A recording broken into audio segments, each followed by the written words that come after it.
Hello bachcho, let's read this question. The question says estimation of oxalic acid by KMnO4 in presence of H2SO4 can be made, but in presence of HCl, the above estimations cannot be made because HCl. इस question में बोला गया है कि oxalic acid का estimation KMnO4 से होता है, किसकी प्रेजेंस में, H2SO4 की प्रेजेंस में होता है, लेकिन HCl के प्रेजेंस में नहीं होता है। ठीक है, तो ऐसा क्यों हो? ठीक है, तो यहाँ पे हमारा की कंसेप्ट क्या हो जाएगा, here write the key concept of this question. Key concept of this question is estimation of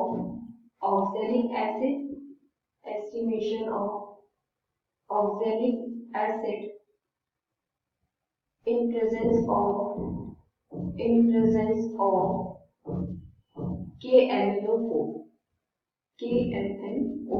ठीक है, तो यहाँ पे हमारा रिएक्शन क्या होगी, ये क्या है, ऑक्सैलिक एसिड का एस्टिमेशन हो रहा है किससे, KMnO4 से हो रहा है, किसकी प्रेजेंस में, H2SO4 की प्रेजेंस में हो रहा है।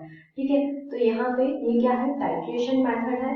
तो यहाँ हम क्या लिख सकते हैं, जो हमारी रिएक्शन है वो क्या होगी, KMnO4 plus H2SO4 plus oxalic acid H2C2O4 to form K2SO4 plus MnSO4 plus CO2 plus H2O। ठीक है, तो इस रिएक्शन को हम बैलेंस करने के लिए क्या करेंगे, 2KMnO4, क्योंकि हमने देखा है कि राइट हैंड साइड में पोटेशियम के कितने मॉलिक्यूल्स हैं, 2 मॉलिक्यूल्स हैं, तो पोटेशियम का नंबर इक्वल करने के लिए हम क्या करेंगे, यहाँ पे 2 ऐड कर देंगे।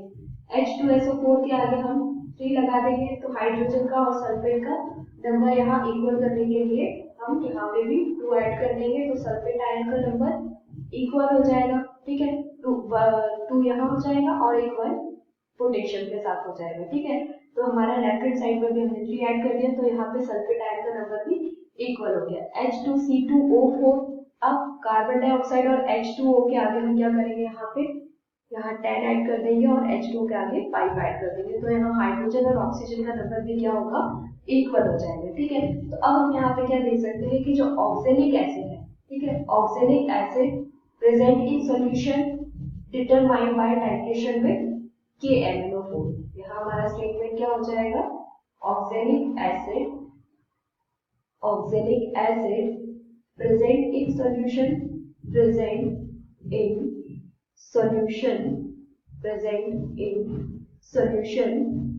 determined by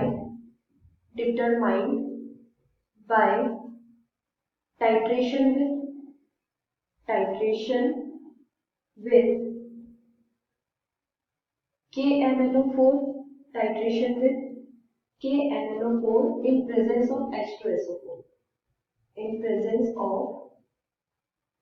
H2SO4।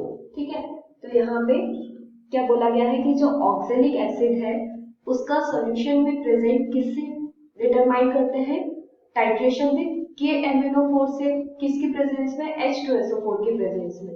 ठीक है, बट यहाँ पर हम HCl क्यों नहीं ले सकते हैं, क्योंकि जो KMnO4 है वो क्या है, स्ट्रॉन्ग ऑक्सीडाइजिंग एजेंट है। KMnO4 is strong oxidising agent है। ठीक है, जो कि क्या करता है, HCl को ऑक्सीडाइज करके क्लोरीन गैस में कन्वर्ट कर देता है। ठीक है, तो यहाँ पे हम लिख सकते हैं KMnO4 ऑक्सीडाइजेस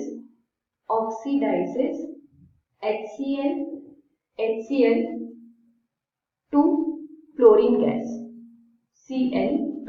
ठीक है, एंड get itself reduce